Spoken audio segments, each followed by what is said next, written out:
Order. We start with questions to the Secretary of State for Scotland, Kenny McCaskill. Question number 1, Mr. Speaker. Thank you, Mr. Speaker. The future for Scotland's offshore wind sector is bright. As part of our Powering Up Britain package, the Floating Offshore Wind Manufacturing Investment Scheme is currently open to applications. Through the scheme, we will distribute funding to support critical port infrastructure that will enable the delivery of floating offshore wind and provide quality employment opportunities for years to come. Thank you, Mr. Speaker. It's not just in employment but in community benefits that we're losing out. Ireland has ensured that €24 million per annum will go to coastal communities hosting offshore renewable projects. In the UK, there's a legislative gap where onshore wind is providing benefits for communities, but there is no provision for offshore wind and the communities onshore. In East Lothian, we have Corkenzie and Torness, where the energy will come ashore. We have a skyline where the horizon will see turbines. Where's our share if Ireland can see €24 million per annum to its communities with far less? Mr. Speaker, the growth of our green industries will lead to new jobs and many benefits for our communities, whether they be in East Lothian or other parts of Scotland.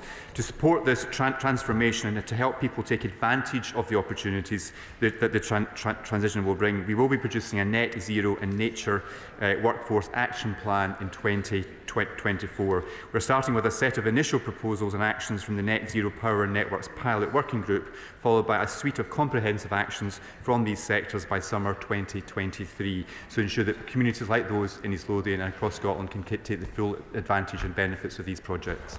Mr Graham, I'm sure that you must have had many conversations with the Scottish Government, so I look forward to the question. Thank you, Mr Speaker. Of course, equally important to offshore wind in the expansion of renewable energy in Scotland is marine energy, particularly from tidal stream, and the Minister will know of the importance of the European Marine Energy Centre in Orkney. Does he agree with me that the whole process and the special pots arranged for marine energy under the Contract for Differences could be improved if Marine Scotland increased the speed at which they approved sites for future tidal stream development?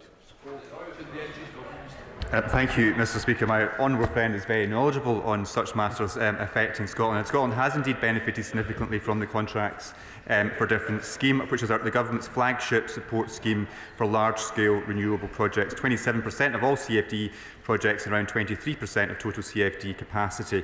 In relation to tidal, the Contracts for Difference round 4 awarded over 40 megawatts of new tidal stream power, and I think there's great opportunities going forward for Scotland to benefit from this further. So, Secretary of State Murray. Thank you, Mr Speaker. With the energy crisis, the importance of developing Scotland's renewable energy sector has never been higher. The UK Government has no energy strategy. Indeed, it's a sticking plaster approach to the energy crisis, all paid for, of course, by the taxpayer. And in the 16 years of the Scottish Government, they've regularly launched glossy policy documents on renewables, but never delivered, especially on jobs. A scathing report from the STUC this week said that the Scottish Government, and I quote, "With energy bills soaring, climate targets missed and job promises broken, more targets without the detail of how they will be realised is unacceptable." So does the Secretary of State agree that only Labour has a solution to this crisis, creating high-quality, well-paid renewable jobs so that bills can be lowered, energy can be secured and Britain can be an energy superpower? Mr Speaker, no, I do not agree that Labour has any answers to any of the challenges facing our country. But the honourable member is correct to highlight the missed targets by the SNP government in Edinburgh. More than a decade ago, the SNP promised to turn Scotland into the Saudi Arabia of renewables. But just like the SNP's promises to close the attainment gap, to build ferries, to create a national energy company, that promise has been broken and quietly abandoned. The growth of Scotland and the UK's renewable sector will generate many new jobs across our country, and this United Kingdom government is determined to maximise the opportunities for the Scottish workforce. Murray. Mr Speaker, this UK Government only wants to turn the UK into Saudi Arabia, never mind the Saudi Arabia of renewables. It's critical to develop green energy jobs, but we've also got to protect our environment too. That's crucially important. Unfortunately, waterways and coastal communities across the UK are being polluted by this Government's refusal to stop pumping the equivalent of 40,000 days' worth of raw sewage into them every year. It's little wonder the SNP didn't support Labour's bill to stop this disgraceful practice, as the Scottish Government do exactly the same. It was recently revealed that the equivalent of 3,000 swimming pools worth of raw sewage was dumped on Scottish beaches, waterways and parks last year. With both governments allowing that sewage scandal to go on every day and promises about green jobs and renewable industries broken, why should the public leave a word that the Scottish and UK governments say about the environment? Mr Speaker, this UK government has a very proud record in tackling sewage discharges, and of course, as he highlights, it is a policy which has devolved to the Scottish Government, and the SNP have a truly appalling record on allowing sewage to be dumped into Scotland's waters, including many environmentally protected sites. Recent press reports suggest that 7.6 million cubic metres of sewage was released into waterways of significance last year, including award-winning beaches and indeed the River Tweed in the Scottish borders. This is yet another example, Mr Speaker, of where the SNP needs to clean up its act. Ian Blackford. Question number 2, Mr Speaker. Mr Speaker, with permission, I will answer questions 2, 4, 6 and 12 together. The United Kingdom Government remains firmly committed to the renewables industry across the United Kingdom, including the leading role that Scotland can play in delivering energy security and jobs. Over the last year, we have worked closely with the Scottish Government through the Offshore Wind Acceleration Task Force to bring forward the deployment of offshore wind projects in the United Kingdom. Ian Blackford. Thank you, Mr Speaker. It costs electricity generator almost £7.50 per megawatt hour to connect to the national grid from the north of Scotland and £4.70 from the south of Scotland, compared to 50 pence in England and Wales. Indeed, generators in the south of England are actually paid to connect to the grid.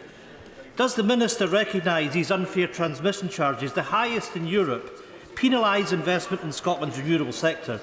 And if so, what is he doing about it? Mr Speaker, by law, transmission network charging is a matter for Ofgem as the independent regulator.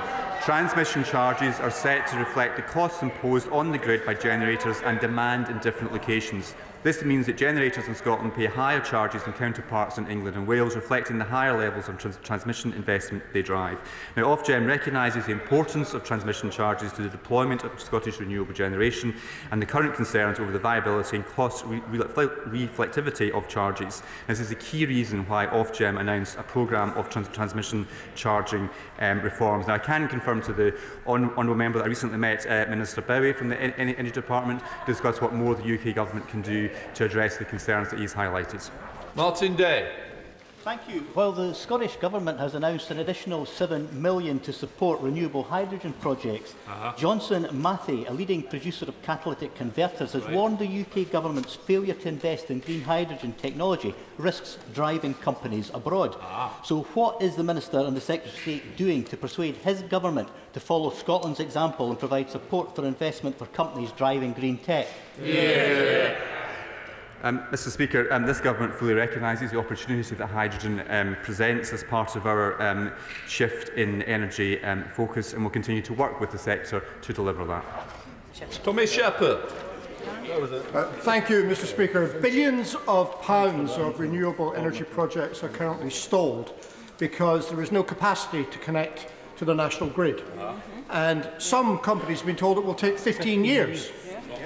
The Government's failure to invest in interconnectors and in grid capacity is not only hindering investment, it is also harming the achievement of net zero. So given this failure, on top of the failures with connection charges and with hydrogen, doesn't it make a compelling case to transfer responsibility for energy supply and distribution to Scotland, where we can get the job done?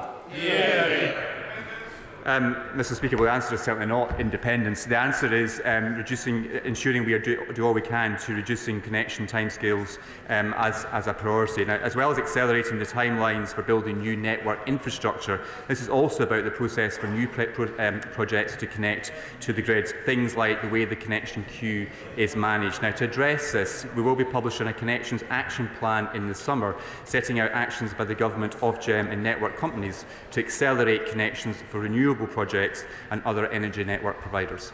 Fellows. Thank you, Mr Speaker. According to the Chancellor, the UK Government's windfall tax is set to generate £40 billion over 6 years. And the Under-Secretary of State for Nuclear claimed taxes on Scotland's oil and gas sector covered half of the UK energy bill last winter. Yet, until now, this government has failed to support the Acorn carbon storage and capture project in North East of Scotland. So, does the Secretary of State and his Minister accept that windfall taxes from Scottish oil and gas shouldn't just be used to pay short-term bills, but also should be used to invest in Scotland's transition to a net zero economy? Mr Speaker, the Energy Profits Levy strikes the right balance between funding the cost of living support whilst encouraging investment in order to bolster the UK's energy security. Now, the Energy Profits Levy is helping hold down people's energy bills right across the United Kingdom, including in Scotland, in part funding one of the most generous cost of living packages in the world, worth around £96 billion and around £3,300 per household. Now, the Honourable Lady is shaking her head, but I know the benefit this package is having to households in my constituency and across Scotland and the rest of the United Kingdom. We want to encourage reinvestment of the sector's profits to support the economy, jobs and our energy security, which is why the more investment a firm makes into the UK, the less tax they will pay. Sir Paul Beresford. Thank you, Mr Speaker. I wonder if my honourable friend will agree that while renewable energy is providing a considerable portion of the Scottish and UK power, if we're to hit net zero, nuclear power is and will be required to fulfil a large proportion of the additional power demand. Hence, has my honourable friend had any discussions with the Scottish Government on building nuclear reactors, especially small nuclear reactors, in Scotland? Mr Speaker, I absolutely share my honourable friend's belief that nuclear plays an important part in the UK's energy strategy. This UK Government's Powering Up Britain strategy is the blueprint for the future of energy in this country. We will diversify, decarbonise and remove energy production by incentivise new energy production by investing in both renewables and the nuclear sector. By setting Britain on course to greater energy independence, Powering Up Britain will deliver energy security, which nuclear will be a very key part of. Dr Philippa Whitford, SNP spokesperson. Thank you very much, Mr Speaker. Energy storage is vital to managing demand as we switch to green electricity, and pumped storage hydro is the most efficient large-scale storage method. Scottish Renewables have called for UK capacity to be more than doubled by investment in 6 shovel-ready projects across Scotland. So why is his government refusing to support investment in infrastructure which is critical for future energy security? Mr Speaker, well, I simply don't accept the analysis or the conclusions that the Honourable Lady makes. This government is very much committed to the investment in the infrastructure that is needed to allow this new technology to evolve. But as the Honourable Lady highlighted, there is an opportunity from the technology that she has highlighted, and we will continue to work with that sector to deliver that. Dr Philippa Whitford. Pumped storage hydro is hardly new technology. It's been around since the 60s and it lasts a long time, but it actually needs time to get built, so it's hardly new tech. And despite planning to take £40 billion in windfall taxes from Scotland's oil and gas sector, neither this government nor Labour have committed to invest in Scotland's carbon capture, pumped storage hydro, tidal stream or hydrogen potential, nor to reform the situation where Scottish generators pay the highest transmission charges in Europe. So isn't it clear that Scotland's immense renewable resources would be better in the hands of the Scottish Government? Mr Speaker, absolutely not. At the budget, the Chancellor announced £20 billion of funding to store as much carbon and create as many jobs as possible through Track 1 and beyond, and an unprecedented investment in development CCUS. The Government has also announced around £2 billion in investment for CCUS, hydrogen and industrial decarbonisation technologies. We've already confirmed that the Acorn project in the North East in Scotland seems to meet the criteria for Track 2, and we look forward to working with them to ensure that we get some good news on that as soon as possible. Douglas Chapman. Number 3, Mr Speaker. Move along. With permission, Mr Speaker, I will answer questions 3, 7 and 10 together. As the United Kingdom Government in Scotland, we have an important role in promoting Scotland internationally. The Scotland Office, the Foreign, Commonwealth and Development Office, the Department for Business and Trade and Scottish Development International work together to identify opportunities for trade and investment. For example, only recently during Tartan Week, the celebrations held in New York. Douglas Chapman. Thank you, Mr. Speaker. With the UK Government out to diminish the Scottish whisky industry through higher taxation and our food sector through post-Brexit red tape and border problems, does the Secretary of State enthusiastically welcome the Scottish Government focusing more time and energy on promoting global Scotland and Scottish exports? Yes, of course I do, Mr. Speaker, and I also welcome the Scottish Government. Deciding not to ban advertising, for instance, for whisky producers. It is simply the case that the UK Government works with the Scottish Government promoting Scotland overseas, but what we don't like is when the Scottish Government strays into, and I know this is what the honourable gentleman was getting at, when it strays into reserved areas such as constitution and foreign policy on those visits. Be here long, son. Don't worry. Thank you, Mr. Speaker. Promoting Scotland, promoting the UK abroad isn't about flags and anthems. It's about finding common cause with allies and working on common problems. Now, the EU's North Seas Energy Cooperation Forum is a world-leading gathering of 10 coastal states around the North Sea, including Norway, which is not in the EU, and Luxembourg, which doesn't have a coastline. And they're all agreed to try and beat climate change by working on renewable energy.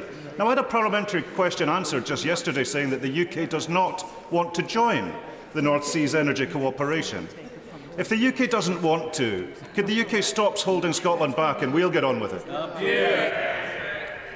Well, I mean, what I would say is what the UK wants to do is to promote Scotland's food and drink industry, promote renewables and the sale of renewables, for instance, to Vietnam, and we do that through trade deals. And I would say to the SNP, get behind the UK government, get behind the trade deals we're doing. You've never found one you like so far. Start supporting them. Stephen Bulmer.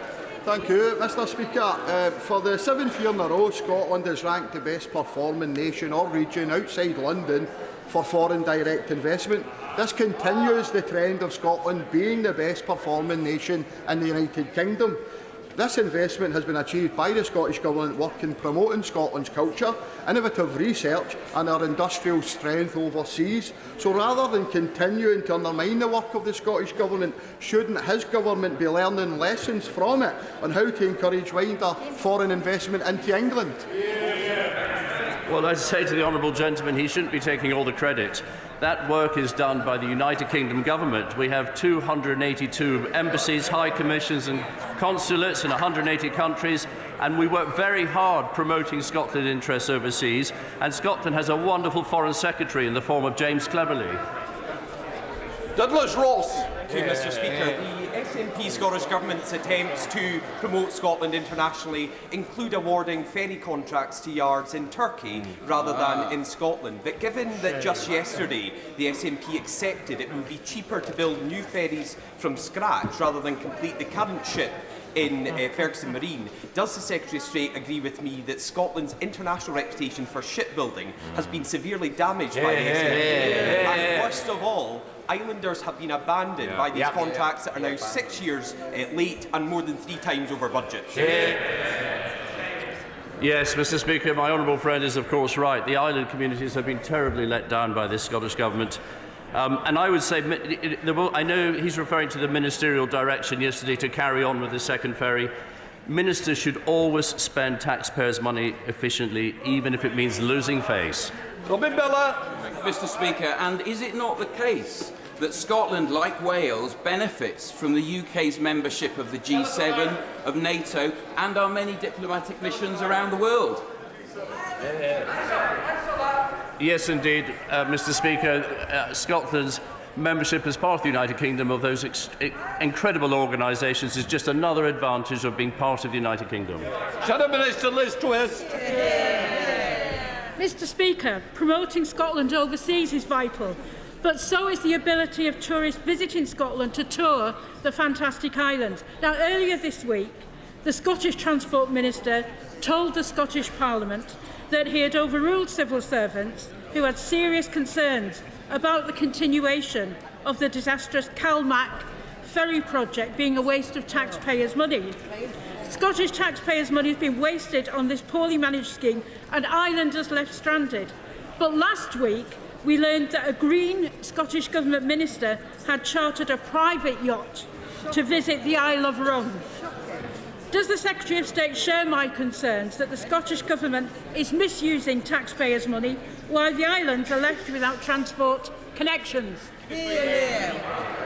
Mr. Speaker, I certainly do. Chair of the Select Committee, Pete Wishart. Mr. Speaker, the Secretary of State, of course, will know that the Scottish Affairs Committee are currently conducting an inquiry into how Scotland is promoted internationally. All we've heard is just how well the UK and Scottish Government work together about the added value that the Scottish Government mission brings to that promotion. So why is he determined to pick a fight unnecessarily and get in the way of this business? Well, Mr. Speaker, as the honourable gentleman will know from my submission to his committee and its inquiry, that is not what I think. What I think is that the UK government should work with the devolved administrations to promote them overseas, to promote trade overseas. But I also believe is that when the devolved administrations are using our missions overseas, they should be not using them to promote their plans for separation, nor to undermine our foreign policy. Kevin Foster. Question number 5, please, Mr. Speaker. Thank you, Mr. Speaker. With permission, I will answer questions 5 and 13 together. Scotland Office ministers and officials have regular discussions with colleagues across government about Lord Hendy's Union Connectivity Review. Indeed, I recently met with stakeholders to discuss cross-border rail services between Scotland and England and to learn more about a range of transport connectivity projects. We are also engaging with the devolved administrations and other stakeholders to consider Lord Hendy's recommendations. Kevin Foster. Speaker, direct train services between Scotland and the southwest of England not only provide a useful connection for leisure travellers, but they also boost our wider economies. What discussions has he had with the Secretary of State for Transport about developing these further, including direct links to Torquay and Paignton, as part of future planning for the cross-country franchise? Mr. Speaker, I agree with my honourable friend's enthusiasm for such rail links. The Department for Transport is developing a new cross-country national rail contract that is expected to commence in October 2023. As part of timetable development, officials met recently with representatives of Transport Scotland. The connectivity and other benefits of providing through services between Scotland and Torbay can be looked at during the new cross-country contract. Paul Hall. The main artery between London, Edinburgh, Scotland is the East Coast Main Line, on which run the fantastic Azuma trains built in my Newton-Aycliffe constituency. But the resilience of that line in North East England is severely hampered both in terms of capacity and in terms of resilience. Can I ask whether he's spoken to the Department for Transport about supporting the Leamside Line project to add to both of those initiatives? Mr. Speaker, I thank my honourable friend for that question. Now, proposals to reopen the Leamside line were carefully considered as part of the development of the integrated rail plan. On the basis of available evidence and value for money analysis, the Government believes that the case for the reopening of the route would be best considered as part of any future city-region settlement. The Department for Transport will continue its engagement with local stakeholders as any proposals are developed further. David Linden. Thank you very much, Mr. Speaker. If levelling up is to mean anything in the UK, can the Minister say when HS2 will reach Glasgow? Mr. Speaker, this Government remains absolutely committed to the levelling up agenda across all parts of the United Kingdom, including in Scotland and in his own constituency in Glasgow. I'm happy to contact the Department for Transport on his behalf to get him an answer. Christine Geordie. Number 8, please, Mr. Speaker. Mr. Speaker, we're committed to working with the Department for Environment, Food and Rural Affairs and the Scottish Government on our shared ambition to protect marine ecosystems. However, we also note the legitimate concerns from the fishing industry about the impact the designation of highly protected marine areas may have on Scotland's coastal and island communities. Christine Geordie. Thank you very much. Communities like mine in Edinburgh West benefit from a strong Scottish fishing industry, bringing high-quality produce to our shops and restaurants. However, the controversial proposals to which the Secretary of State referred for highly protected marine areas would impose strict restrictions, which the Scottish Fishermen's Federation have called fundamentally flawed on 10% of our waters. There's no trialling, there's no pilot scheme. So Will the Secretary of State commit to sharing the details of the pilot scheme, which I know the UK Government is running, with the Scottish Government, and continue to press for measures which will support rather than restrict communities? Mr. Speaker, I say to the Honourable Lady, we will share the results of those pilot schemes, and I would just reiterate what the Prime Minister said, I think, at PMQs last week to the Honourable Gentleman from Caithness and Sutherland, which is that the Scottish Government should U-turn on this issue. They should respect that fishing communities know what's best to preserve stocks, they know what's best for future generations, and I think the Scottish Government do well to pay attention to them. David Dewitt. Much, Mr. Speaker. I know my honourable friend will agree with myself and the fishing industry in Scotland that we are not against conservation and sustainability in principle, but does my honourable friend agree that the haste with which the Scottish Government is trying to implement its highly protected marine areas policy is yet another case of the green tail wagging the SNP dog, and this could have an extremely damaging consequence for coastal communities right across Scotland, including mine in Banff-and-Buchan?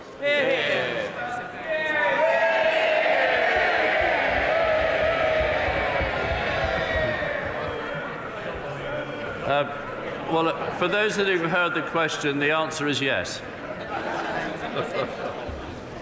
Right, we now come to Prime Minister's questions. Cat Smith. Question number 1, Mr. Speaker. Deputy Prime Minister. Mr. Speaker, I have been asked to reply on behalf of my right honourable friend, the Prime Minister. He is currently travelling to Japan to attend the G7 summit.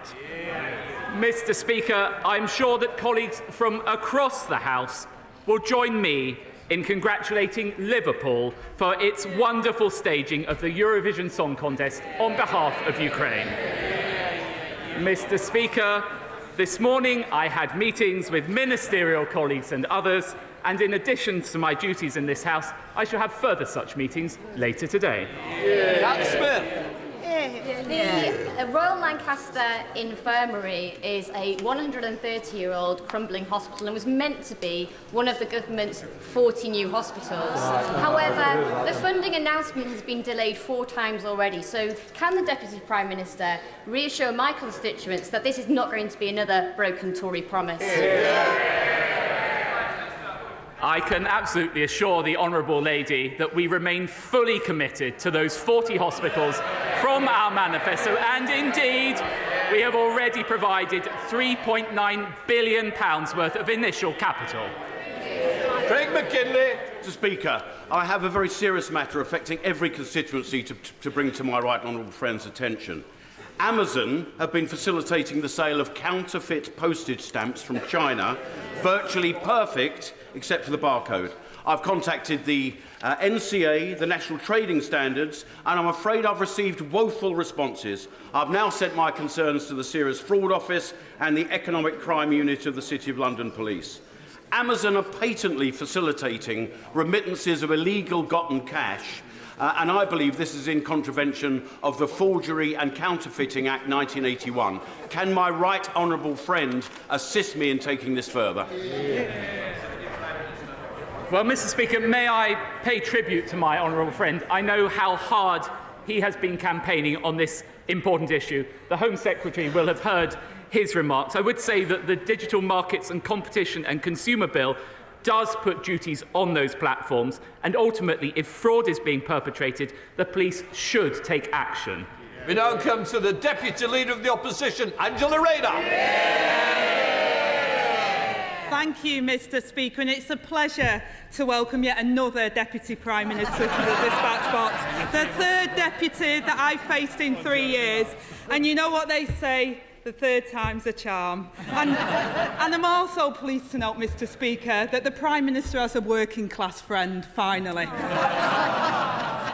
I seem to remember that after the loss of 300 Conservative seats at last year's local elections, the right honourable gentleman resigned, saying someone must take responsibility. After 1,000 more Conservative councillors have been given the boot by voters, who does he think is responsible now?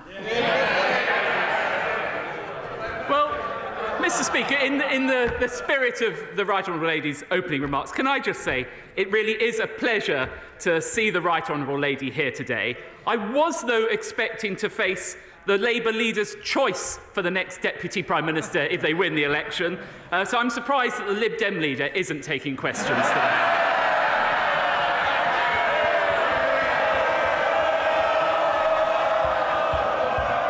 Mr. Speaker, you will forgive me. Mr. Speaker, you will forgive me if I take the Right Honourable Lady's predictions with a pinch of salt. After all, she confidently predicted that the Right Honourable Member for Islington North would one day be Prime Minister.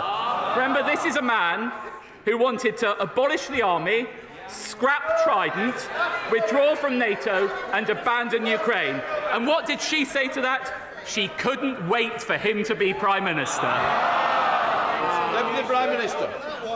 Mr. Speaker, it's absolutely amazing that while the Labour Party is preparing to govern with a Labour majority, his party is starting to prepare for opposition, Mr. Speaker. And this week, at the National Conservative Conference, a member for Devisers blamed the country's problems on a new religion. He even hit out at the dystopian fantasy of John Lennon. The member for Pentonstone and Stockbridge said identifying falling birthing rates is the overarching threat to the UK. She criticised woke teaching for destroying children's souls and causing self-harm and suicide among people. And the Right Honourable Member for North East Somerset really let the cat out the bag when he said parties that try to gerrymander end up finding their clever schemes come back to bite them, as dare I said we found when insisting on voter ID. The Right Honourable gentleman opposite, while working in Number 10, said he had to listen to the radio every morning to find out what was really going on in the country. Apparently, he was surprised on a daily basis by what he learned. And most of his time was spent on day-to-day crisis management. 11 years on, Mr. Speaker, nothing has changed. Deputy Prime Minister. I'm not quite sure what the question was there, Mr. Speaker. But if she wants to talk about this sort of thing, we all know what's going on with her and her leader. It's all lovey-dovey on the surface. They turn it on for the cameras, but as soon as they're off, it's a different story. They're at each other's throats. Mr. Speaker, they're the Phil and Holly of British politics. Deputy Leader. Mr. Speaker. Deputy Leader of the Opposition. Thank you, Mr. Speaker. The reality is, after 13 years of Tory rule, they're still lurching from crisis to crisis and wallowing in their own mess. They can't solve the crisis because they are the crisis. The honourable member opposite should take more note of what's happening at his conferences in his party before trying to make up what's happening in mine. The Prime Minister pledged that by March, NHS waiting lists would fall. It's now May.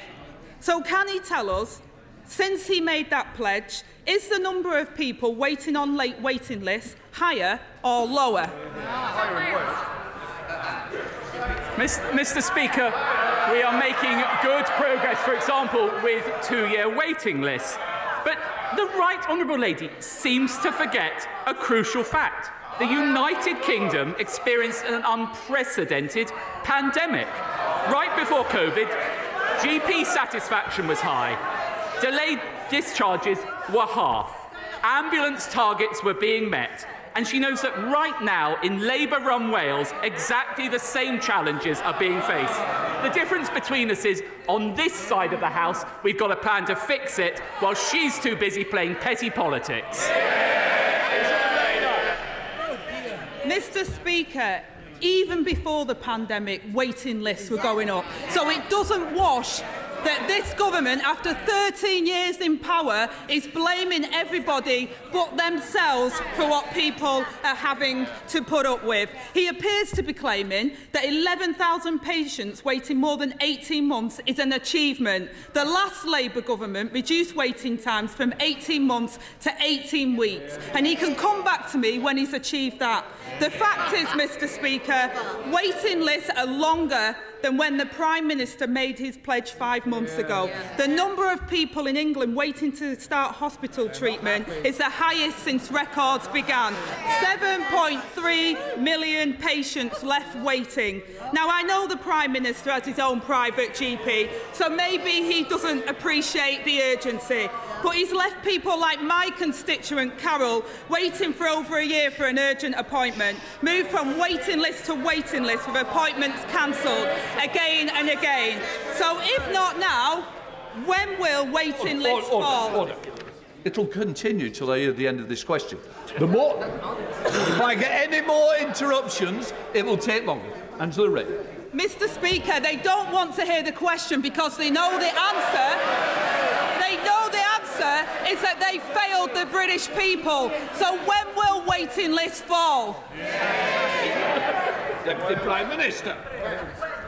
Well, I would gently say to the Right Honourable Lady, that if she cares that much about access to our healthcare, why is she opposing our minimum service levels? They will provide core emergency services with vital cover during healthcare strikes.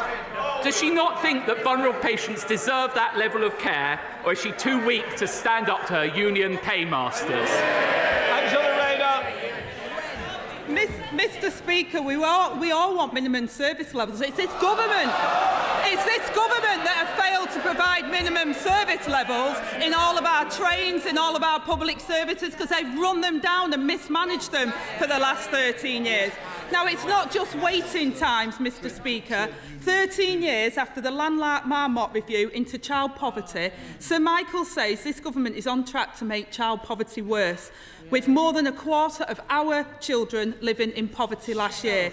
When I was a young mum, I remember the sick feeling in my stomach not knowing if my wages would cover the bills. Yet his government has taken a wrecking ball to measures by the last Labour government to eradicate child poverty, even abolishing the child poverty unit. They tried to justify this by saying they no longer needed a child poverty unit because they've abolished the child poverty targets. So can he tell us what level of poverty he considers to be a success?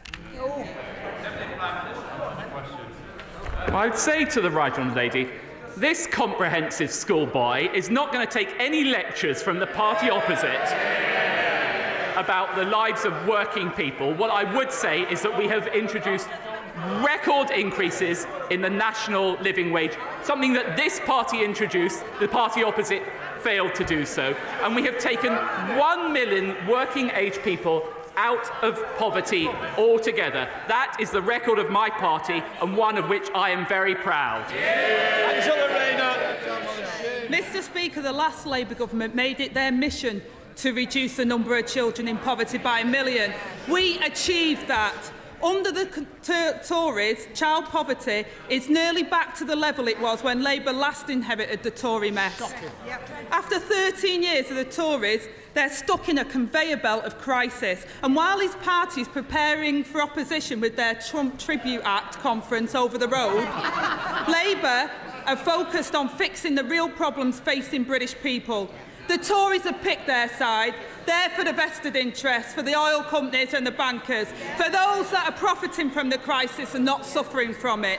Whether it's failing the millions of people anxiously waiting for treatment or overseeing a rise in child poverty.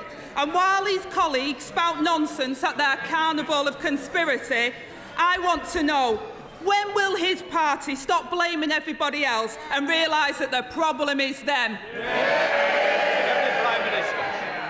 Mr Speaker, I will proudly defend our record in office. Crime down 50%, near record levels of employment, a record minimum wage. And what, Mr Speaker, what's their record?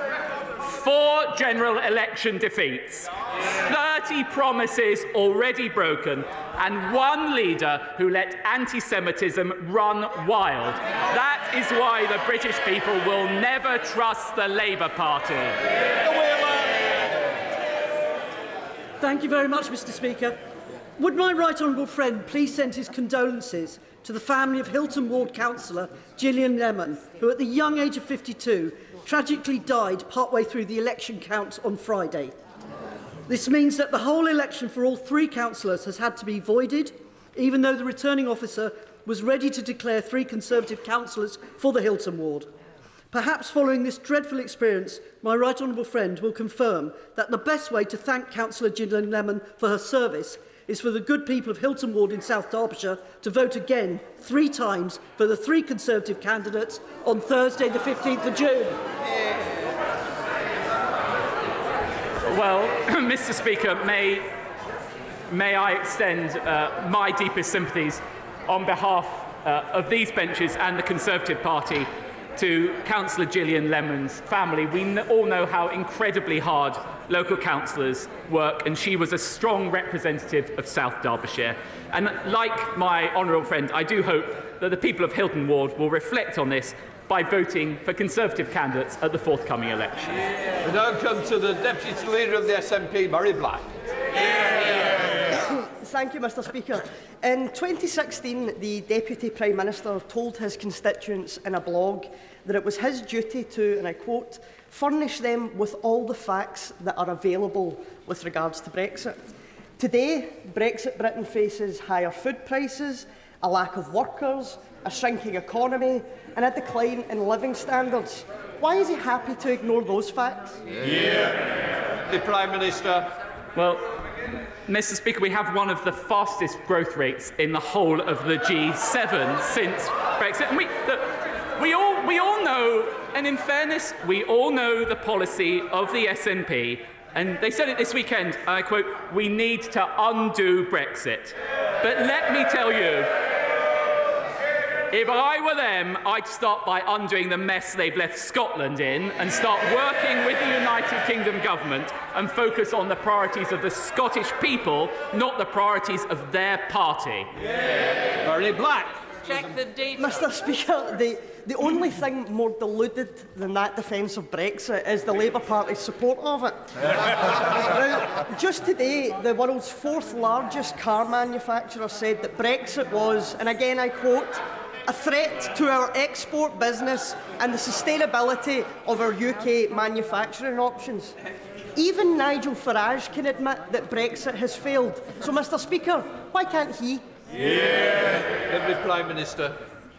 I would say to the Honourable Lady, one of the best ways of getting behind industry in this country is get behind the trade deals we're striking with many countries around the world, which they have singularly failed to oppose. And I see last week the SNP promised to build a new Scotland. I don't know whether she's aware, but the SNP have been in power for 13 years. Perhaps they should stop their focus on independence and focus on the priorities of the Scottish people. Esther McVey. Thank you, Mr. Speaker. My constituency has a problem with travellers. My constituency has a problem with travellers pitching on private land and common land and causing a nuisance currently on Parkgate Industrial Estate in Knutsford. Either the police don't have sufficient powers to deal with this issue, or they do have sufficient powers but they're not using them. So will the Deputy Prime Minister get the government to speak with Cheshire Police to ensure that they do have the powers to deal with this plight on our local community and that they use them? Well, the Right Honourable Lady, my right honourable friend, is absolutely right to highlight the misery caused by unauthorised encampments. I've seen this in my own constituency as well. I understand that Home Office officials do regularly liaise with the National Police Chiefs Council on this, but of course my right honourable friend, the Home Secretary, will have heard my right honourable friend's representations, and I trust she will act on those. Sir Geoffrey Donaldson. Mr Speaker, the Deputy Prime Minister will be aware of the ongoing concerns of unionists in Northern Ireland about our ability to trade freely within the United Kingdom and its internal market, given the continued application of EU law on the manufacture of all goods in Northern Ireland. We now have proposals for a future border operating model that could potentially create further barriers to trade between Northern Ireland and Great Britain. Will the Deputy Prime Minister give me an assurance that the Government will, in law, protect Northern Ireland's ability to trade freely within and with the rest of the United Kingdom?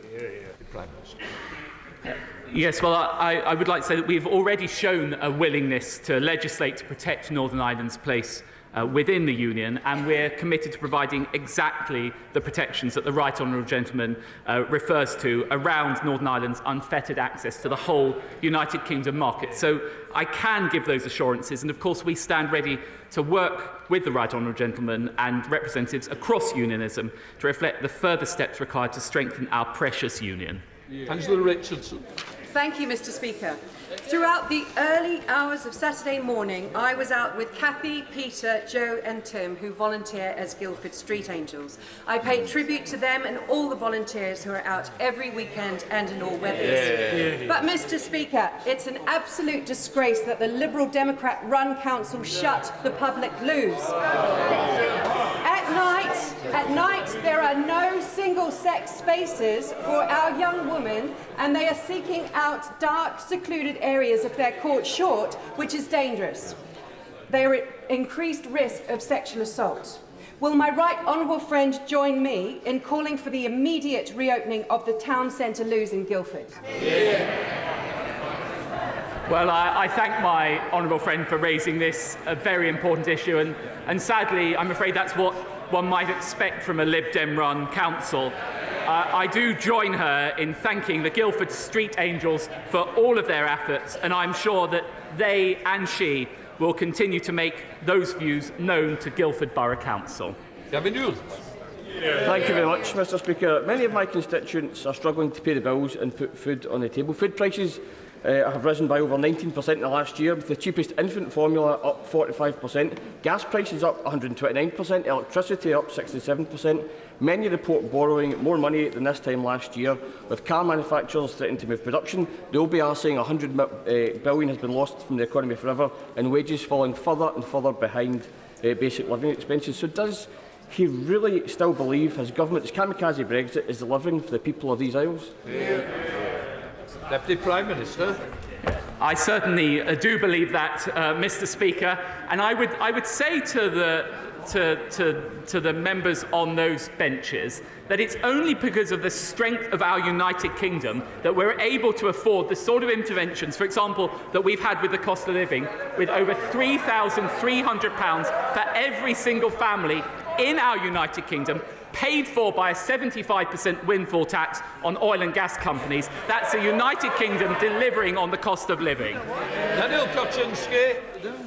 Thank you, Mr Speaker. In 2016, we secured over £300 million for the modernisation of A&E services in Shropshire. 6 years on, that money has still not been spent, and construction hasn't started. I have a real concern about the quality of managers within our local NHS trust, that this decision has not been taken. What can my right honourable friend do to help us in Shropshire to ensure that finally this £312 million is spent and that A&E services are modernised, because there is nothing more important than the safety of constituents when they go into A&E services? Deputy Prime Minister. Well, I pay tribute to my honourable friend for raising this issue. I know that his constituents are anxious for building work to get underway as soon as possible. And I know that the Department for Health are working closely with NHS England and the Trust to support the development of the scheme. And the Trust is due to submit plans to the Department for Health in the coming months, and the Department will work at pace to review those plans. Marshall de Cordova. Thank you, Mr Speaker. Leaseholders in Battersea are trapped in an outdated and unfair leasehold system. The Secretary of State said, and I quote, "The government would absolutely maintain a commitment to abolish the leasehold system and would bring forward legislation shortly. But we now know that this is no longer the case. So, Deputy Prime Minister, why has the government yet again done another U-turn and yet again broken another promise to leaseholders to scrap its plans to end the outdated leaseholder system? Well, I'd like to reassure the Honourable Lady and members of this House that the Government is committed to reforming the leaseholder system to give homeowners greater control and give cheaper access to leaseholder renewal, including a 990-year extension with zero financial ground rent, and we will set out plans for further reforms later in this Parliament. Sir Desmond Sway. What would be a reason for extending the general election franchise to settled EU citizens, a population of voters equal to the number in Wales? Well, I think my honourable friend is referring to the plans from the party opposite. And it's actually quite interesting that this week, while we're pushing ahead with legislation to break the smuggling gangs, what's Labour's big idea?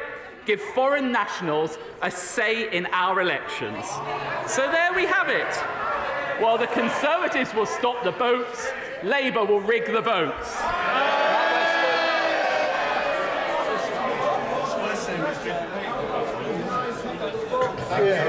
Thank you, Mr. Speaker. I was concerned to read last week that the Prime Minister had to be airlifted to a pharmacy in Southampton after suffering electoral dysfunction. Several weeks earlier, he flew all the way from Lancashire to Yorkshire by private jet.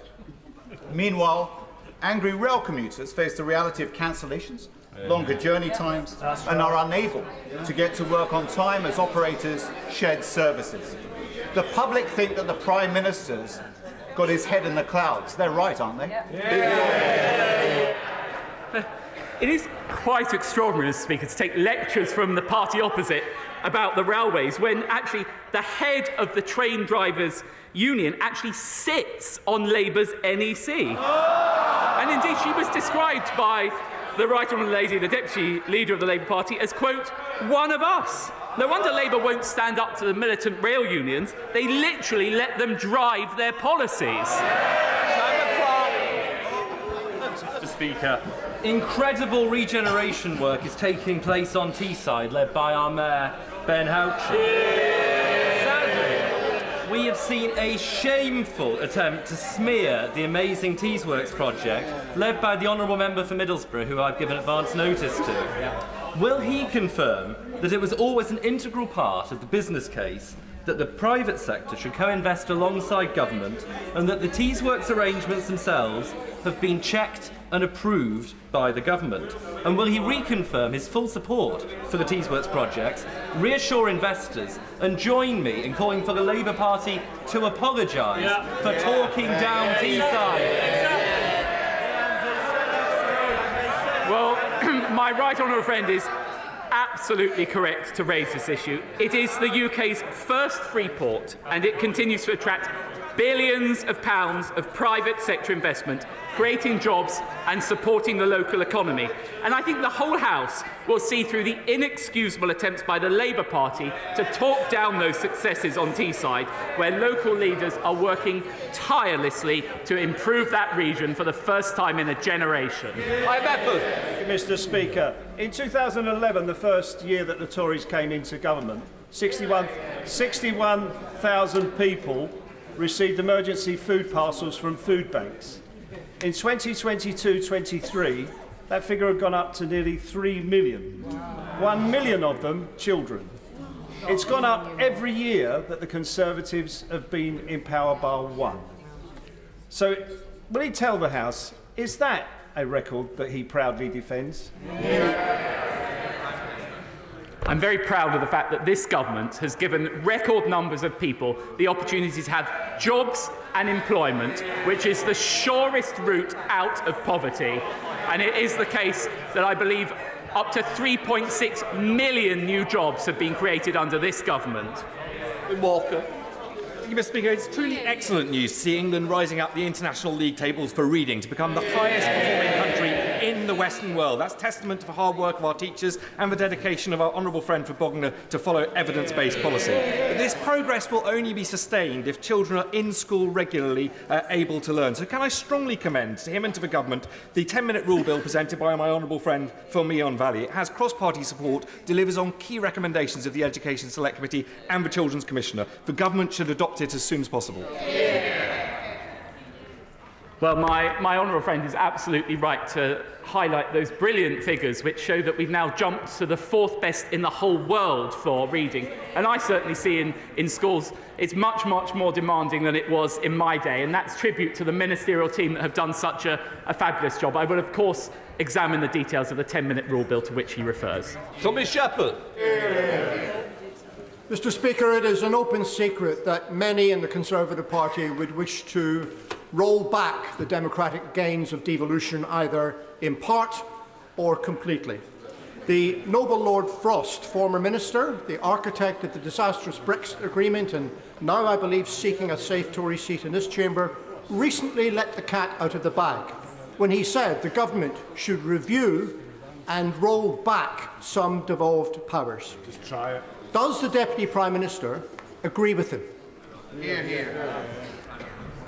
I would say to the honourable gentleman, the only thing that will destroy devolution is a vote for independence in Scotland, as advocated by those on those benches. Matt Hancock. Thank you very much, Mr. Speaker. And can I congratulate my right honourable friend on a brilliant first performance at Prime Minister's question. Will he keep the government laser-focused on the issues that matter to people like the cost of living in the NHS, and on the issues of the future, like artificial intelligence, which needs regulatory attention, and ignore the reactionary voices, no matter where they come from? Well, my right honourable friend is absolutely right to highlight this. I'm incredibly optimistic about the future of this country in industries across the piece, including digital or indeed film and television in my own constituency. We're genuinely world-leading, creating high-quality jobs that we want our children or grandchildren to have. Sean Moore. Thank you, Mr. Speaker. Half the children in Newcastle Central are growing up in poverty. Shocking. Over the last 5 years, the delivery of food parcels to North East children has risen by 250%. The number of North East children who are homeless rose by 50% last year. On average, their parents' wages will have fallen by £1,000, and if any of this affects their mental health, they face a 5-month wait for treatment. Why is his government making it so hard for our kids? Well, I really think this House needs a correction on the facts, given what's come from the party opposite. It is the case that because of our national living wage, defined as more than at least 2/3 of median income, that's at its lowest point for years, and we've actually lifted 1.7 million people out of absolute poverty altogether. That is the track record of this government. Gillis.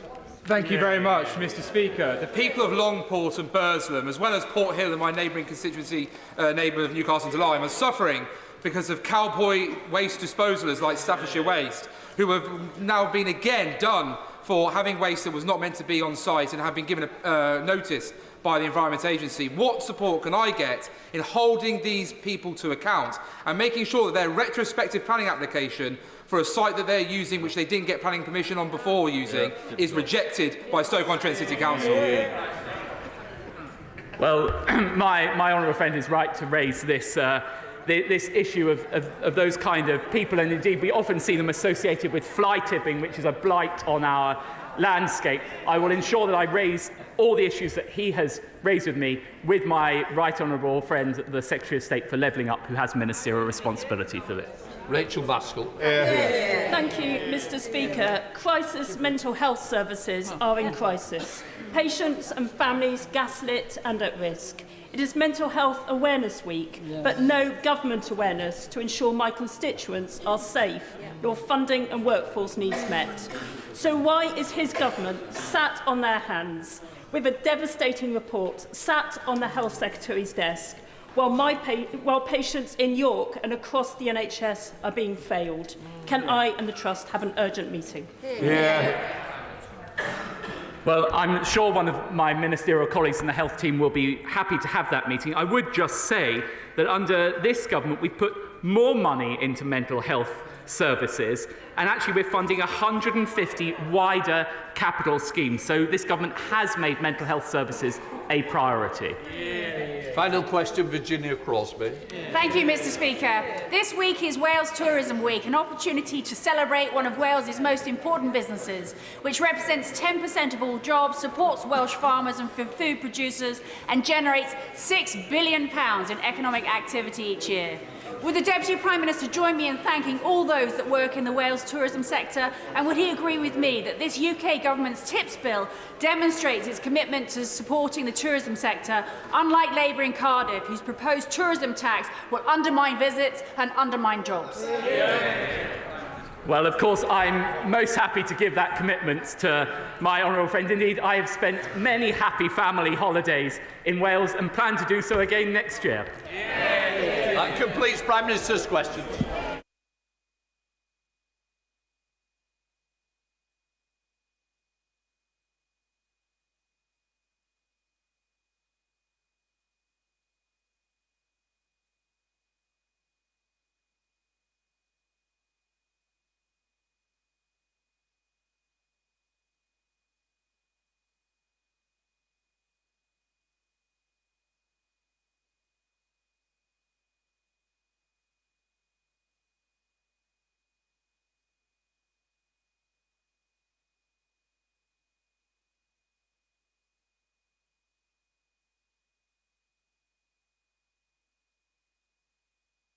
Right, let us come to the urgent question. Justin Mathers.